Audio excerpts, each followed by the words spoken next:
আসসালামু আলাইকুম, this is Limon. অনেকে হয়তো ইউটিউব চালান, কিন্তু ইউটিউবে অনেক বিরক্তকর আপত্তিকর অ্যাড আসে, অনেক সময় বাফারিং হয়।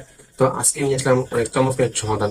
আজকে যদি আপনি আমার এই মেথডটি বা ট্রিক্সটি ফলো করেন, ইনশাল্লাহ আজকের পর থেকে কখনোই আর আপনার ফোনে বা অ্যান্ড্রয়েড টিভিতে অ্যাড শো করবে না, অ্যাড আসবে না, এবং lifetime free premium YouTube দেখতে পারবেন। So let's check it out. প্রথমে দেখাবো কিভাবে মোবাইলে অ্যাডলেস বাফারলেস ইউটিউব চালু করবেন, লাইফ টাইম প্রিমিয়াম ইউটিউব কিভাবে চালু করবেন। এর পরবর্তীতে দেখাবো কিভাবে টিভিতে প্রিমিয়াম ইউটিউব চালু করবেন। তো এজন্য আপনার হাতে থাকা অ্যান্ড্রয়েড ফোনের গুগল ক্রোম ব্রাউজারে আসতে হবে এবং একটি ট্যাব ওপেন করতে হবে এবং লিখতে হবে ইউটিউব রিভেন্স। চলে আসলাম ইউটিউব রিভেন্স এবং প্রথমে যে লিঙ্কটি আসবে এই লিঙ্কটিতে ক্লিক করতে হবে এবং এখানে লিঙ্কে ডাউনলোড ক্লিক করলে আপনাকে নিচে নিয়ে আসবে এবং এখান থেকে পরবর্তীতে লাস্ট যে দুটি অ্যাপস আছে 19.21.40 এটি এবং মাইক্রোজি